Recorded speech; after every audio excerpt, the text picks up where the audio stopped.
નમસ્કાર મિત્રો, આજે પ્રજાપતિ યુવા સમિતિ અંકાલા તરફથી ભાઈઓ આવેલા છે અને જે બિનવારસી બહેનો છે જે રોડ ઉપર ફરે છે એવી દીકરીઓ માટે અહીંયા આશરો આપે છે. તો આપ જોઈ શકો છો કે પોતાના પરિવારથી છૂટા પડેલા વિખૂટા પડેલી દીકરીઓ માટે આવેલા છે. અને આજે શું નામ સાહેબ આપનું? યોગેશભાઈ પ્રજાપતિ. એમના સાસરીમાંથી એક પણ બેન છે 5 વર્ષ અહીંયા રહે છે, રાજીબેન, અને એમના વિશે આપ કઈ કહી શકો સાહેબ? ના, એ બહુ પરિસ્થિતિમાંથી ખરાબ પરિસ્થિતિમાંથી આવેલા છે અને એમને બહુ તકલીફ હતી અને અમારે જેવા સપોર્ટ કર્યો અને એ મૂકી ગયા અને એમને સારું છે અત્યારે. અચ્છા. અને અત્યારે કડિયાદરા ગામના તમામ સરપંચ સાહેબ સરા અને બધા જ અહીંયા મૂકી ગયેલા છે.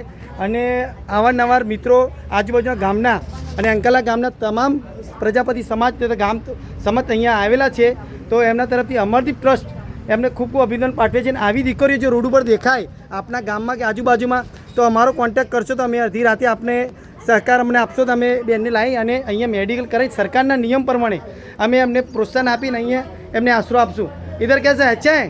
अच्छा है, उधर अच्छा है, हाँ, उधर अच्छा है. नया आश्रम, હા, એ નયા આશ્રમ જવાની તૈયારી છે અને નવા આશ્રમમાં જવા માગે છે એ લોકો. એટલે અમારું તમને એટલું જ કહેવું છે કે તમે કંઈ નહીં તો ફૂલ નહીં તો ફૂલની પાકડી તમે સેવા કરો અને નવું આશ્રમ બને છે એમાં સપોર્ટ કરો. ખૂબ ખૂબ આભાર, ધન્યવાદ. અને